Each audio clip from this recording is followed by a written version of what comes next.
ಮನಸ್ಸಿನಲ್ಲಿ 5 ಪ್ರಭೇದ ಇದೆ: ಮನಸ್ಸು, ಬುದ್ಧಿ, ಅಹಂಕಾರ, ಚಿತ್ತ, ಚೇತನ ಅಂತ. ಏನ್ರಿ ಮನಸ್ಸು ಬುದ್ಧಿ ಎಲ್ಲ ಒಂದೇ ಅಲ್ವಾ? ಒಂದೇನಾ? ನಮ್ಗೆ ಹಾಗೆ ಅನಿಸುತ್ತೆ. ಆದರೆ ವಸ್ತುತಃ ಸರಿಯಾಗಿ ಯೋಚನೆ ಮಾಡಿದರೆ ನಮ್ಮ ಭಾಷೆಯಲ್ಲಿ ನಾವು ಅದೆರಡು ಬೇರೆ ಅಂತ ಗ್ರಹಿಸಿ ಗೊತ್ತಿದೆ. ಮಗು ಶಾಲೆಯಲ್ಲಿ ಹೋಗದೇ ಇದ್ದಾಗ ನಾವು ಬೈಯೋದು ಬುದ್ಧಿ ಇಲ್ವಾ ಅಂತ. ಮನೆಯಿಂದ ಅಂದರೆ ಅಕಸ್ಮಾತ್ ನಮಗೆ ನಾವೇ ಬುದ್ಧಿ ಇದ್ದವರು ಅಂತ ಅಂದುಕೊಂಡವರು, ಯಾಕೋ ಇವತ್ತು ಮನಸ್ಸಿಲ್ಲ ಉಪನ್ಯಾಸಕ್ಕೆ ಹೋಗೋದು ಬೇಡ ಅಂತ ಅನಿಸುತ್ತೆ. ಯಾಕೋ ಬುದ್ಧಿ ಇಲ್ಲ ಹೋಗೋದು ಬೇಡ ಅಂತ ಅನಿಸಲ್ಲ, ಯಾಕೋ ಮನಸ್ಸಿಲ್ಲ ಹೋಗೋದು ಬೇಡ ಅಂತ. ಅಂದರೆ ಇಷ್ಟಪಡುವುದು ಅಂತ ಅನ್ನುವ ಗುಣ ಇದೆಯಲ್ವಾ, ಅದು ಮನಸ್ಸಿನ ಸ್ವಭಾವ, ಅದು ಮನಸ್ಸಿನ ಲೇರ್. ಅಂದರೆ ಸಮಷ್ಟಿಯಾಗಿ ಮನಸ್ಸು ಅಂತ ತಗೊಂಡು ನಾನು ಅದರಲ್ಲಿ 5 ಪ್ರಭೇದ ಹೇಳ್ತಾ ಇದ್ದೇನೆ. ಅದರ ಮೇಲಿನ ಲೇರ್ ಇದೆಯಲ್ವಾ, ಅದು ಮನಸ್ಸು. ಅದರ 2ನೇ ಲೇರ್ ಇದೆಯಲ್ವಾ, ಅದು ವಿವೇಕ ಅಂತ ಹೇಳ್ತೇವಲ್ಲ ನಾವು. ಮೊದಲು ಮನಸ್ಸು ಅದು ಕೇವಲ ಆಸೆಗಳ ಬೆನ್ನು ಹಿಡಿಯತ್ತೆ. ಆಸೆಗಳ ಬೆನ್ನು ಹಿಡಿದಾಗ ಮಗು ಕೇಳುತ್ತೆ, ಆಸೆ ಪಟ್ಟು ಬಣ್ಣ ಬಣ್ಣದ ಡಬ್ಬಿಯಲ್ಲಿ ಕಾಣುವಂತಹ ಚಾಕ್ಲೇಟು ಅದು ಇದು ಏನೋ ಕೇಳುತ್ತೆ. ಆಗ ಅಪ್ಪನ ಬುದ್ಧಿ ಕಿಸೆಯಲ್ಲಿರುತ್ತೆ, ಎಷ್ಟು ದುಡ್ಡಿದೆ ಎಂದು ನೋಡಿಕೊಂಡು ಅಷ್ಟು ವಸ್ತುವನ್ನು ಮಗುವಿಗೆ ಕೊಡಿಸ್ಬೇಕು ಅಂತ. ಹಾಗಾಗಿ ಅವನ ತಲೆ ಕೆಲಸ ಮಾಡುತ್ತೆ, ಬೇಡ ಇದು ಈಗಾಗಲೇ ಮನೆಯಲ್ಲಿ ತಂದಿಟ್ಟಿದ್ದೇನೆ, ಇದು ಬೇಡ, ಏನೋ ಆಟದ ಸಾಮಾನು ಕೇಳುತ್ತೆ, ಅಯ್ಯೋ ಇಂಥದ್ದು 10 ಇದೆ ಮತ್ತೆ ಯಾಕೆ ಕೇಳ್ತಿ ಅಂತ. ಹಾಗಾಗಿ ಮಗು ಬಯಸತ್ತೆ ಮನಸ್ಸಿನಿಂದ, ಆದರೆ ತಂದೆ ಬುದ್ಧಿಯಿಂದ ಇದು ಬೇಕು ಬೇಡ ಅಂತ ವರ್ಗಾವಣೆ ಮಾಡಿ, ಇದು ಬೇಕು ಅಂದರೆ ಯಾಕೆ ಬೇಕು, ಇದು ಬೇಡ ಅಂದರೆ ಯಾಕೆ ಬೇಡ ಅಂತ ಇಂಟೆಲೆಕ್ಟ್ ಕೆಲಸ ಮಾಡುತ್ತಲ್ವಾ, ಅದು ಬುದ್ಧಿ. ಸರಿ, ಒಬ್ಬ ಪಾಠಕ್ಕೆ ಕೂತಿದ್ದಾನೆ. ಪಾಠ ಕೇಳಬೇಕು ಅಂತ ಅನ್ನಿಸ್ತು, ಕೇಳುವಾಗ ಅವನಿಗೆ ಪ್ರಶ್ನೆ ಬಂತು, ವಿಚಾರ ಮಾಡಿದ, ನಾನು ಹಿಂದೆ ಕೇಳಿದ ಪಾಠ ಹೀಗಿತ್ತು, ಇವತ್ತು ಹೇಳುವ ಪಾಠ ಹಾಗಿತ್ತು ಅಂತ ಏನೋ ಪ್ರಶ್ನೆ ಮಾಡಿದ.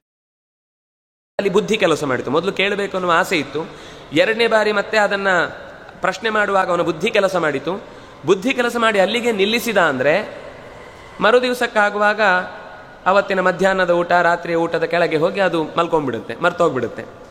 ನಾವು ಒಂದು ಆಗ ಪಾಠ ಕೇಳುವಾಗ ಅರ್ಥ ಆಯಿತು ಅಂತ ಅನಿಸುತ್ತೆ, ನಾವು ಅದನ್ನು ವಿಚಾರ ಮಾಡುವಾಗ ನನಗಿದು ನೆನಪಿರುತ್ತೆ ಅಂತಲೂ ಅನಿಸುತ್ತೆ. ಸಾಯಂಕಾಲದ ಮತ್ತೊಮ್ಮೆ ಅದು ನೆನಪೂ ಆಗುತ್ತೆ. ಆದರೆ ನಿಜವಾಗಿ ಅದು ನೆನಪುಳಿಯುವುದು ಯಾವಾಗ ಗೊತ್ತಾ? ಅದು ಮತ್ತೆ ಮನನ ಆದರೆ ಮಾತ್ರ ಮರುದಿವಸದ ದಿನದ ತನಕವೂ ಅದು ಮುಂದೂಡುತ್ತೆ ನೆನಪು. ಅಂದರೆ ಅದು ಚಿತ್ತ ಅಂದರೆ ಮನಸ್ಸಿನ 3ನೇ ಲೇರು ಅಂತ ಇಟ್ಕೊಳ್ಳಿ. ಇದರಲ್ಲಿ ಮತ್ತೆ ಹಿಂದೆ ಮುಂದೆ ಆಗ್ಬೋದು. ನೀವು ಒಂದು ಕೊನೆಗೆ ಯಾವುದೋ ಪದಾರ್ಥ ಕ್ಯಾಬೇಜ್ ಥರ ಮೇಲಿದು ಸಿಪ್ಪೆ ತೆಗೆದ ಹಾಗಿದೆ ಅಂತ ಅಳ್ಕೊಳ್ಬೇಡಿ. ಒಟ್ಟು ಅದರ ಸ್ವಭಾವ ಹಾಗೆ ಒಂದೊಂದು ಸ್ವಭಾವ ಮನಸ್ಸಿನದ್ದೇ ಬೇರೆ ಪ್ರಭೇದಗಳಾಗಿ. ಚಿತ್ತ ಅಂದರೆ ಅದು ನೆನಪಿನ ಬುತ್ತಿ.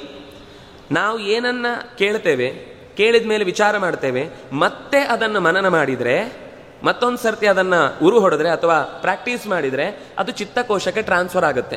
ಇಲ್ಲ ಅಂದರೆ ಫಸ್ಟ್ ಟೈಮ್ ನಾವು ಯೋಚಿಸಿದ್ದೇನಿದೆ, ಈಗ ಸಮುದ್ರ ತಟದಲ್ಲಿ ಮೇಲಕ್ಕೆ ಒಂದ್ಸಲ ಬರಿತೇವೆ, ಬರ್ದದ್ದೇನಾಗುತ್ತೆ, ಒಂದು ಸರ್ತಿ ತೆರೆ ಹೀಗೆ ಬಂದು ಹೋದರೆ ಅದು ಹೋಗ್ಬಿಡುತ್ತೆ, ಅದು ಮನಸ್ಸಿನ ನೆನಪು. ನಾವು ಕಲ್ಲಿನ ಮೇಲೆ ಚಾಕ್ ಪೀಸಲ್ಲಿ ಬರಿತೇವೆ ಸಮುದ್ರದ ತಟದಲ್ಲೇ, ಮತ್ತೊಂದು ಸರ್ತಿ ನೀರು ಹೊಡೆದಾಗ ಚಾಕ್ ಪೀಸಿನದ್ದು, ಅಂದರೆ ನೋಡುವಾಗ ಸ್ವಲ್ಪ ಹೊತ್ತಿದೆ ಅಂತ ಅನಿಸುತ್ತೆ, ಆದರೆ ಸ್ವಲ್ಪ ಹೊತ್ತಾದ್ಮೇಲೆ ಅದು 2-3 ತೆರೆ ಹೊಡೆದ ಮೇಲೆ ಹೋಗ್ಬಿಡುತ್ತೆ. ನಾವು ಕಲ್ಲಿನಲ್ಲಿ ಕೊರಿತೇವಲ್ಲ ಉಳಿ ಹಾಕಿ, ಹಾಗೆ ಕೊರೆದ್ರೆ ಮಾತ್ರ ಅದು ಚಿತ್ತದ ಕೋಶದ ತನಕ ಹೋಗುತ್ತೆ. ಅಂದರೆ ನಾವು ರಿಪೀಟೆಡ್ಲಿ ಮತ್ತೆ ಅದನ್ನು ವಿಮರ್ಶೆ ಮಾಡಿದಾಗ ಅದು ಚಿತ್ತದ ಕೋಶ ಒಂದು ಫೈಲನ್ನು ಇದು ಮುಂದೆ ನೀನು ಯಾವಾಗಲೂ ನೆನ್ಪಿಟ್ಕೊಳ್ಳಿಕ್ಕೆ ಬೇಕು ಅಂತ ತಂದು ಕೂಡಿಸಿಕೊಳ್ಳುತ್ತೆ. ಅದರಿಂದ ಅದು ಚಿತ್ತದ ಕೋಶ. ಈ 3 ಕೆಲಸ ಇದೆಯಲ್ವಾ, ಈ 3 ಅಂದರೆ ಚಿತ್ತದ ಕೆಲಸ ನೆನಪಿಟ್ಟುಕೊಳ್ಳುವುದು, ಸರಿತಪ್ಪುಗಳನ್ನು ವಿಮರ್ಶೆ ಮಾಡುವುದು ಬುದ್ಧಿಯ ಕೆಲಸ, ಬೇಕು ಅಂತ ಅಥವಾ ಇದ್ದಕ್ಕಿದ್ದ ಹಾಗೆ ಬೇಡ ಅಂತ ವಿಚಾರ ಮಾಡದೆ ಬೇಕು ಬೇಡಗಳನ್ನು ಹೇಳುವಂತಹ ಮನಸ್ಸಿನ ಸ್ವಭಾವ. ಇಷ್ಟು 3ರಲ್ಲಿ ಒಂದು ತಾನು ಜೊತೆಗಿದ್ದು ಇನ್ನೊಂದು ಕೆಲಸ ಮಾಡುತ್ತೆ. ಅಂದರೆ ಇದು 3 ಆಗಬೇಕು ಅಂದರೆ ಇನ್ನೊಂದು ಇರಬೇಕು. ಅದು ಯಾವುದು ಅಂದರೆ ಅಹಂ. ಅಂದರೆ 2 ಥರದ್ದಿದೆ. ಒಂದು ನಾನು ಅನ್ನುವ ಅಹಂ ಇದೆಯಲ್ವಾ, ಅದಲ್ಲ. ನಾನು ಅಂದರೆ ಸೆಲ್ಫ್ ಎಕ್ಸಿಸ್ಟೆನ್ಸ್, ನನ್ನ ಬಗ್ಗೆ ಅರಿವು. ನಾನೇನಿದ್ದೇನೆ ಅಂದರೆ ನಾನು ಕೇಳ್ತಾ ಇದ್ದೇನೆ, ನಾನು ವಿಚಾರ ಮಾಡ್ತಾ ಇದ್ದೇನೆ, ನಾನು ನೆನಪಿಟ್ಟುಕೊಂಡಿದ್ದೇನೆ ಅಂತ. ಇದು ಮನಸ್ಸಿನದ್ದೇ ಒಂದು ಪ್ರಭೇದ. ನಮಗೆ ಈ ಬುದ್ಧಿಯ ಜೊತೆಗೆ ಮನಸ್ಸಿನ ಜೊತೆಗೆ ಚಿತ್ತಕೋಶದ ಜೊತೆಗೆ ಸಂಪರ್ಕ ಇಟ್ಟುಕೊಂಡು ನಾವು ಬಾಲ್ಯದಿಂದ ಇಲ್ಲಿಯ ತನಕ ಆದ ಎಲ್ಲ ಘಟನೆಗಳಿಗೆ ಒಂದು ಸಂಪರ್ಕವನ್ನು ಹಚ್ಚುತ್ತಾ ಬರುವುದು ಅದು. ಅಂದರೆ ನಾನು ಅಂದರೆ ಈ ಜೀವ ಏನಿದೆ, ಈ ಜೀವಕ್ಕೆ ಈ ಮನಸ್ಸಿನಿಂದ ಇಂದ್ರಿಯಗಳ ಮೂಲಕ ಏನೆಲ್ಲ ಚಟುವಟಿಕೆ ಆಗುತ್ತೆ ಅದನ್ನು ಸಂಪರ್ಕ ಸೇತುವಾಗಿ ಕೆಲಸ ಮಾಡುವಂಥದ್ದು ಈ ಅಹಂ. ಇದು ಇಲ್ಲ ಅಂತಾದರೆ ಕೋಮಾ ಸ್ಟೇಜಲ್ಲಿ ಪೂರ್ತಿ ನಿಂತು ಹೋಗುತ್ತೆ, ಮಾತು ಕೇಳಿಸತ್ತೆ, ಪ್ರತಿಕ್ರಿಯಿಸ್ಲಿಕ್ಕಾಗಲ್ಲ. ಅಂದರೆ ಇದು ಒಂದು ಸರ್ತಿ ಮನಸ್ಸಿನ ಪೂರ್ತಿ ನಿಂತು ಹೋಗುವ ಸ್ಥಿತಿ ಬಂದಿರುತ್ತೆ, ಬಹಳ ಸೂಕ್ಷ್ಮವಾಗಿ ಮಾತ್ರ ಕೆಲಸ ಮಾಡ್ತಾ ಇರುತ್ತೆ, ಪ್ರತಿಕ್ರಿಯೆ ಕೊಡ್ಲಿಕ್ಕಾಗದೇ ಇರುತ್ತೆ. ಅಂದರೆ ಮನಸ್ಸಿನ ಎಚ್ಚರ ಇದ್ರೂ ಕೂಡ ಅದಕ್ಕೆ ಇಂದ್ರಿಯಗಳ ಸಂಪರ್ಕ ಇರುವುದಿಲ್ಲ. ಇಂದ್ರಿಯಗಳ ಸಂಪರ್ಕ ಆದರೆ ಮಾತ್ರ ಮನಸ್ಸು ತಾನು ಗ್ರಹಿಸಿದ್ದನ್ನು ನೆನಪಿಟ್ಟುಕೊಂಡು ಜೀವದ ತನಕ ಅದರ ಅನುಭವವನ್ನು ಕೊಡುತ್ತೆ. ಜೀವಕ್ಕೆ ಸುಖ ದುಃಖಗಳ ಅನುಭವ ಮಾಡಲಿಕ್ಕೆ ಮಧ್ಯದ ಸೇತುವಾಗಿ ಅಹಂ ಅನ್ನೋದು ಬುದ್ಧಿ, ಚಿತ್ತ, ಮನಸ್ಸು ಅನ್ನುವುದರ ಜೊತೆಗೆ ಸೇರಿಕೊಂಡು ಕಣ್ಣು, ಮೂಗು, ಬಾಯಿ ಇತ್ಯಾದಿ ಇಂದ್ರಿಯಗಳಿಂದ ಏನೇನು ಅನುಭವ ಆಗುತ್ತೆ ಅದರಿಂದ ಬಂದ ಸುಖ ದುಃಖಗಳನ್ನು ಜೀವದ ತನಕ ಕೊಂಡು ಹೋಗಿ ಕೊಡುತ್ತೆ. ಇದಿಷ್ಟು ನಾವು ಪ್ರತಿಯೊಂದು ಕೆಲಸ ಮಾಡುವಾಗ ಆಗುವ ಕ್ರಿಯೆ. ಇಷ್ಟೆಲ್ಲ ಆಗುತ್ತಾ ರೀ? ನಾವು ನೋಡ್ತೇವೆ, ಕೇಳ್ತೇವೆ, ತಿಂತೇವೆ, ಮಲ್ಕೊಳ್ತೇವೆ, ನಮ್ಗೆ ಇಷ್ಟೇ ಗೊತ್ತು. ಆದರೆ ಮನಸ್ಸಿನ ಕೆಲಸ ಇಷ್ಟ ಆಗತ್ತೆ ಒಳಗಿನಿಂದ. ಅಂದರೆ ಇಲ್ಲಿ ಒಂದು ಮಾತಿದೆ, ಇದನ್ನು ಆಚಾರ್ಯರೇ ಹೇಳಿದ್ದು ಭಾಗವತ ತಾತ್ಪರ್ಯದಲ್ಲಿ. ಬುದ್ಧಿಗೆ ಬಹಳ ಶಾರ್ಟ್ ಮೆಮೊರಿ, ಅದು ಒಂದು ದಿವಸ ನೆನಪಿರುತ್ತೆ ಬುದ್ಧಿಗೆ. ನೀವು ಅದನ್ನು ರಿಪೀಟ್ ಮಾಡಲಿಲ್ಲ ಅಂದರೆ, ಚಿತ್ತಕೋಶ ತನಕ ಟ್ರಾನ್ಸ್ಫರ್ ಮಾಡಲಿಲ್ಲ ಅಂದರೆ ಮರು ದಿವಸ ಇನ್ನೇನೋ ಹೇಳಿದ್ರಪ್ಪ, ತುಂಬ ಚೆನ್ನಾಗಿತ್ತು, ನೆನಪೇ ಆಗ್ತಿಲ್ಲ, ಹೋಗುತ್ತದು, ಅಳಿಸಿ ಹೋಗುತ್ತೆ. ಅಂದರೆ ಒಂದು ದಿವಸ ನೆನಪಿರುತ್ತೆ ನಿಮಗೆ, ಸಂಜೆ ತನಕ ಇವತ್ತಿನ ವಿಷಯ ಇದರ ಬಗ್ಗೆ ಮಾತಾಡಿದ್ರು ಅಲ್ಲಿ ಅಂತ ತನಕ ನೆನಪಿರುತ್ತೆ. ರಾತ್ರಿ ನಿದ್ದೆ ಅಂತ ಅನ್ನೋದಿದೆಯಲ್ವಾ, ಅದು ತೆರೆ ಬಂದ ಹಾಗೆ ಎಲ್ಲವನ್ನು ಒಂದು ಸರ್ತಿ ಜಾಡಿಸಿಕೊಂಡು ತೊಗೊಂಡೋಗ್ಬಿಡುತ್ತೆ. ನೀವು ಫೈಲನ್ನು ಚಿತ್ತಕೋಶಕ್ಕೆ ಶಿಫ್ಟ್ ಮಾಡಲಿಲ್ಲ ಅಂದರೆ ಅವತ್ತೇ ಮಕ್ಕಳಿಗೆ ಇದನ್ನು ಹೇಳಿದರೆ ಎಷ್ಟು ಚೆನ್ನಾಗಿ ಓದಿ ಅವರು ಪ್ರತಿಯೊಂದು ದಿನದ ಪಾಠವನ್ನು ಮುಗಿಸ್ಕೊಂಡು ಬಿಟ್ಟರೆ ಸಮಸ್ಯೆ ಇರುವುದಿಲ್ಲ. ನಾವು ಇವತ್ತೇನು ಅಂದರೆ ಎಲ್ಲವನ್ನು ಪುಸ್ತಕ ಹೊರಿಸೋದ್ರಲ್ಲೇ ಕಾಯ್ತಾ ಇರ್ತೇವೆ, ಮುಂದೆ ಅವ್ರು ಕೂಲಿ ಆಗ್ತಾರೋ ಏನೋ ಗೊತ್ತಿಲ್ಲ. ಆದರೆ ಅಭ್ಯಾಸ ಮಾತ್ರ ಮಾಡಿಸುವಾಗ ನಮ್ಮ ಮನಸ್ಸಿನಲ್ಲೇ ಇರುವುದು ಅಂದರೆ ಅವರು ಓದಬೇಕು ಅರ್ಥ ಮಾಡ್ಕೊಳ್ಳೋದೇ ಇಲ್ಲ. ಇವತ್ತು ಇನ್ನೊಂದು ಸಮಸ್ಯೆ, ಅವರಿಗೆ ಅರ್ಥ ಮಾಡಿಸಿ ಓದುವ ಪ್ರಕ್ರಿಯೆ ಇಲ್ಲ. ಬಾಯ್ಪಾಠ ಮಾಡುವುದು, ಅದನ್ನು ಪೇಪರ್ನ ಮೇಲೆ ಕಾರುವುದು, ವಾಪಸ್ ಬರೋದು, ನಮ್ಮ ಜವಾಬ್ದಾರಿ ಮುಗಿಯಿತು ಅಂತ. ಅದನ್ನು ಕಾರಿದ್ದನ್ನು ಓದಿ ಹಣೆ ಬರಹ ತನ್ನನ್ನು ಅರ್ಥ ಮಾಡ್ಕೊಳ್ಬೇಕಾದವನು ಅಧ್ಯಾಪಕ. ಅಂದರೆ ಒಂದು ಯಾವಾಗಲೂ ಒಂದು ಸಬ್ಜೆಕ್ಟ್ನ ಬಗ್ಗೆ ಮೊದಲು ಮಕ್ಕಳಿಗೆ ಇಷ್ಟ ಹುಟ್ಟಿಸ್ಬೇಕು. ಇದು ಯಾಕೆ ಓದಬೇಕು, ಇದರ ಮಹತ್ವ ಏನು, ಇದನ್ನು ತಿಳ್ಕೊಂಡ್ರೆ ನೀನೇನೇನು ಕಂಡ್ಕೊಳ್ಬೋದು, ನಿನಗೇನು ಇದರಿಂದ ಲಾಭ ಇದೆ, ಇಷ್ಟನ್ನು ಹೇಳಿದರೆ ಅವ್ರು ಇಷ್ಟಪಟ್ಟು ಕಲೀಲಿಕ್ಕೆ ಶುರು ಮಾಡ್ತಾರೆ. ನಮಗೇನು ಅಂದರೆ ಜವಾಬ್ದಾರಿ, ಪಾಠ ಮಾಡಿ ಮುಗಿಸ್ಬೇಕು, ಇದನ್ನು ಹೇಳಿಬಿಟ್ಟಿದ್ದಾರೆ, ಇಷ್ಟು ಪಿರಿಯಡ್ ಕೊಟ್ಟಿದ್ದಾರೆ, ಇಷ್ಟು ಸಿಲೆಬಸ್ ಇದೆ, ಇದನ್ನು ಮುಗಿಸಿದ್ರೆ ನಂಗೆ ಸಂಬಳ ಇಷ್ಟು ಬರುತ್ತೆ.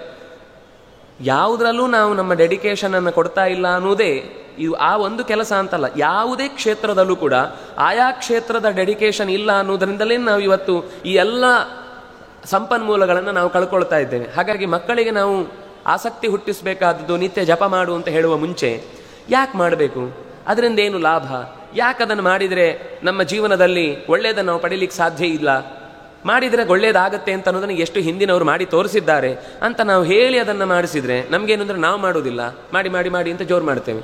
ಆ ಮಕ್ಕಳು ಯಾವಾಗಲೂ ಕಲಿಯುವುದು ದೊಡ್ಡವ್ರ ಮನೆಯಲ್ಲಿ ಏನು ಮಾಡ್ತಾರೋ ಅದನ್ನು ನೋಡಿ ಕಲಿತಾರೆ. ಅದನ್ನಾಗ ಅವರು ಬಿಟ್ಟು ಬಿಡ್ತಾರೆ. 4 ದಿವಸ ಅವರು ಎದುರುಗಡೆ ಮಾಡಿದಾಗ ಮಾಡ್ತಾರೆ, ಮನೆಯ ಕೋಣೆಯ ಗೋಡೆ ಎಲ್ಲ ಭಾಗಗಳನ್ನು ಸಂಧ್ಯಾವಂದನೆ ಕೂತ್ರೆ ಎಲ್ಲ ಒದ್ದೆ ಮಾಡಿ ಆಟ ಮುಗಿಸಿ ಎದ್ದು ಬರ್ತಾರೆ. ಯಾಕೆಂದರೆ ಅಪ್ಪನ ಹತ್ರ ಪ್ರಶ್ನೆ ಕೇಳ್ತಾವೆ, ಯಾಕೆ ಮಾಡಬೇಕು ಅದು ಯಾಕೆ ಇದು ಯಾಕೆ. ಅಪ್ಪನಿಗೆ ಗೊತ್ತಿಲ್ಲ, ಮಾಡಬೇಕಷ್ಟೇ ಪುಣ್ಯ ಬರುತ್ತೆ ಅಂತ ಇಷ್ಟು ಹೇಳಿ ಮುಗಿಸಿಬಿಡ್ತಾರೆ. ನಮ್ಗೆ ಉತ್ತರ ಸಿಗುವುದಿಲ್ಲ, ಮಕ್ಕಳಿಗೆ ಆಸಕ್ತಿ ಹೊರಟು ಹೋಗುತ್ತೆ. ಅದರಿಂದಾಗಿ ಆಸಕ್ತಿ ಹುಟ್ಟಿಸುವುದು ಮೊದಲ ಧರ್ಮ.